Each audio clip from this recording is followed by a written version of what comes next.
Lahat to kumpis kayo nyo. Walang permiso at property po na sila.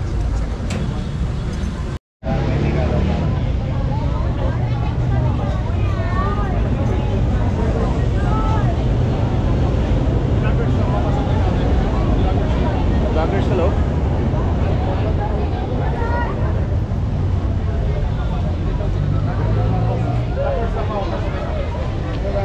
Magkano naman kayo kasi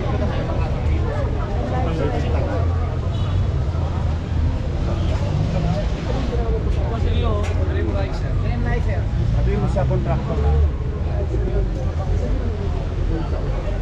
Isang buwan pa lang daw. Kaya wala pa raw. Paano nakakuha ng ano to? Hindi, isang buwan pa lang daw sila nagsisimula. Ang contractor ng ano to, pundasyon, hindi ng ano.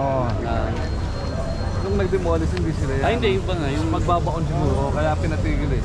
Pero tumimbre sa'yo. PPO boss. Utang yun eh. Bakit nangyari ito ng ano? Hindi nyo naano sa akin. Ano? Lahat to kumpis kayo nyo. Walang permiso at property po na sila. I-penalize nyo lahat ng mga gamit nila dito. Ano, hindi na ako matutulog? Wala na talagang gobyerno, kanya-kanya na lang. Ang mga compost na yan.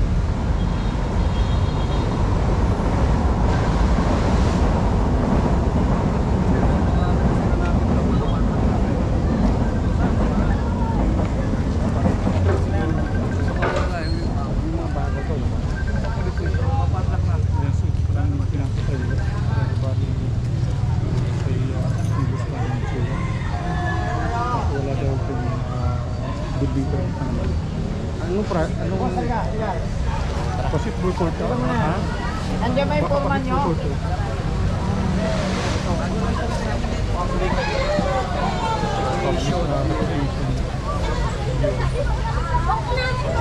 Dating cover court.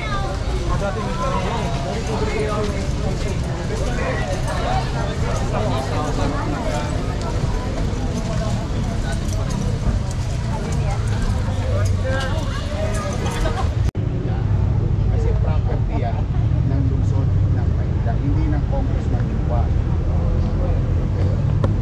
Kaya sinasabi, kaya nagkakagulo gobyerno, ang hilig-hilig pakialam ng congressman. Kaya ito yung ninyo, property namin yan eh. Ginagamit ng taong bayan yan. Tsaka laki po ng tulong namin. I know. Maginahawa nang nagagamit ng tao yan dati pa eh. At marami po kami talaga natutulungan. Ilang years na po kami na. I will investigate this. But for the meantime, manatili kayo sa legal. Sabihan ninyo na yung mga magulang. Wala pong kailangan. Opo, Ulitin ko po. Ang tanging makapagpapaalis sa inyo dyan, pamahalaan ko sa ganun lang po kasimple, Chairman. Wala nang iba. So, you're with regards to our barangay, it's okay? No. We have to clear it. Kasi bodega na po yan. Tingnan niyo po. Ikaw, Chairman. I mean, may edad naman na kayo. Barangay Hall, hindi. See? Sinasabi ko.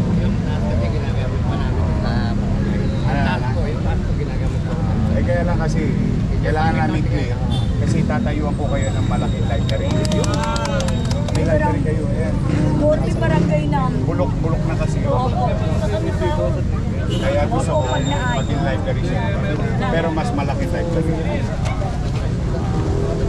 Okay? Ito na nga po, mayroon yung mga gamit ng pang-take. Okay. Umalik kayo sa daycare. Saka huwag kayo nagpapaniwala kung kanino. Ang kailangan kausap ninyo, pamahalaan. Biglang papasok ang kontraktor. Hanapan nyo yung chairman kayo. Hanapan mo ng permit sa city. Hanapan nyo yung building permit. Ang unang step boss, may clearance dapat sa chairman. May clearance ka ba? Sige po. Wala po dito, wala po dito. Dapat may clearance. Dapat Unang-una, pwede namin silang kasuhan ng theft. Bakit? Yung building dyan, yung bakal, property ng Maynila yun. Ano ngayon nasa ano yun? Sino nagpakilo? Ayun. Yan dapat ang iniimbestigahan ni Chua. Hindi nga ako namin mapakipaggawa ng Hindi kaya sinasabi ko eh. kahit di kami tumigil. Abusado kasi sila lahat. Para sila siga ng mamala. Iba dito, iba doon. Eh, hindi nyo nga alam. Kaya nagkakagulo ang pamala. Eh, hindi po pwedeng ganoon. May gobyerno na sa Maynila. Para kanino? Sa mga taga Maynila. Katulad yan, kung di ako nadaan ngayon, malamang wala na kayo daycare center. Tama ba? Saan nyo ilalagay ang mga bata? Pero may poder at may-ari, gobyerno ng Maynila. tapos ang nagpapali sa inyo, congressman at saka kontraktor. Ay, para pa nagka-gobyerno pa kayo. Pag pinalis namin kayo, may dahilan. Tama, may kakailangan. Katulad yan, sinasabi ko sa inyo. Hindi naman nagagamit, aalisin. Sino nagsabi? Mamalang. Ino-notify ka, sir, for purposes of due process. Bibigyan ka ng makagaya kayo. Pero yung nandito, sa inyo pa rin. Hanggat nandiyan. Kasi meron pa ako sa San Lazaro Residence para sa inyo. Napanintay namin, diba? Jackson Village. Eh, buti nga hindi na ipamigay ako. Hindi malamang puro staff ng congressman na naman yan. Opo, wala kami. Saan ka nakakita? Pati picture ng congressman nakakita sa Nay. Nay. Oh. Ha? Hindi siya pwede magkaka-opisina dyan kasi property ng Maynila yan. Halimbawa, ginawa nila yan sa Jose Reyes. Oh, good. May national government property. Saglitan na. Wala akong papanatagin ng kalooban nila para alam nilang nila yung mangyayari. Halimbawa, ginawa nila sa San Lazaro Hospital, sa Jose Reyes. Okay yun. Property nila yun. Pero hindi na pwede gawin dito na walang permiso ng gobyerno na may. At least naiintindihan na po namin Yeah. ngayon. May gobyerno na ngayon. At least kami po, hindi naman lahat nakakapagsalita. Ako, Oh. sasalita ito, magsasalita.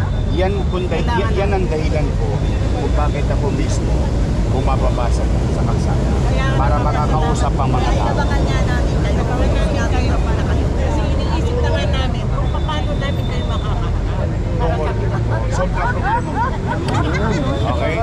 Manatila na kayo. Tapos, nasa residence. Kami mga hindi. Tama naman.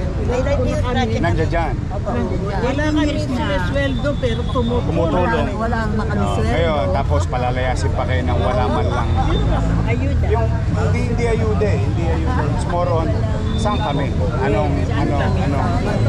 Totoo lang. Wala na ko dito. Tumanda kami. Nagtakbo na kami sa tuhod. Tapos bigla kami. Hindi mo kalibot. Kaya next time, mag-iingat tayo sa pagboto ng mga leader. Yan talagang, hindi, walang kaya talagang iingatan natin kasi Alam na namin yun Oo. talagang on top kung sino nagiging dapat. mga abusado kasi kaya ayaw nila sa akin dahil hindi na nila magawa yung pang-aabuso nila. Katulad niyan, bigla ka na lang papaalis. Papatayan ka ng kuryente. Sa distrito, tatanggalan mo ng eskwela.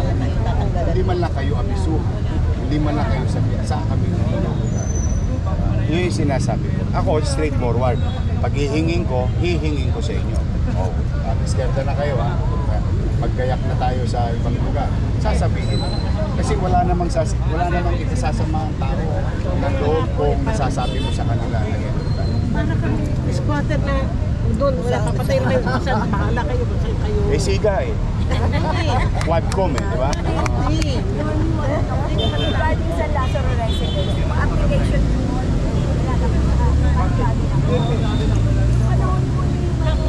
wala Kasi ang balak nila niya, pamigay sa mga leader nila. Kung ano yun, danay, pamili ka sa akin. Yung dokumento nyo, itinapon sa isang kwarto sa San Sebastian Residence.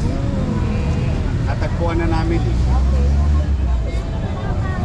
Ngayon, iniimbestigahan At marami na ang sumuko dahil alam nila makakasuhan sila doon sa mga awardee kasi they violated the housing, the in-city vertical housing. At pag makikita mo, ang mga pangalan, pero congressman,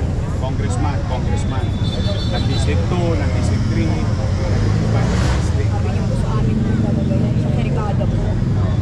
Hindi na po huli, makukulit na Yan po ay para sa pamilya na walang kahanan at maigi ng mamukalan.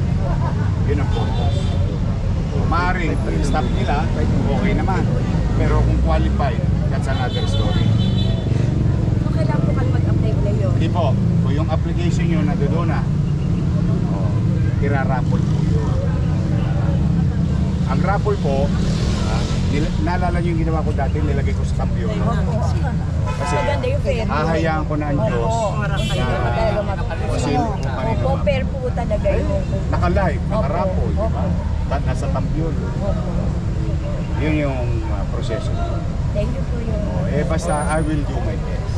In fact, Thank you so much. para makita ninyo ang katotohanan ng pamalang ito, magtatayo pa ako ng isang tower sa Binondo Medium. Kasi yung isang squatter naman doon, o sila naman ang gusto kong bilipan. Naghahanap, pera lang ang problema ko, pangarap marami ako. Para sa amin, Mention na lang po. Pangarap para sa Nakatira Maynila. kasi dyan sa... Ben sa Jackson, nasunugan. Sa Jackson. Mag-stay pa rin po ba kami? Wala pa naman nagpapaalis sa inyo. Kaya nga. Wala naman nagpapaalis sa Kasi inyo. nga po yun. Pero halimbawa, naging awardee kayo, anong gagawin nyo sa squatter nyong bahay? Iwanan po. Pinilipat na lang po sa ano. Yung mga anak pa po. Patay, o di squatter pa rin. Yun ang maling Hindi, mindset. kung maayos naman po, okay lang po kaalis kami. Kasi matagal na rin po namin pinakinabangan yung lupa niyan. Tinuturukan pala ako ng puwet sa wet, sana injection sa wet pack sa San Lazaro. Nandiyan dyan na kayo. Opo, opo. Kasing edad nyo dyan yung, yung fire department. Opo, totoo po Pero yun. Pero kung ganun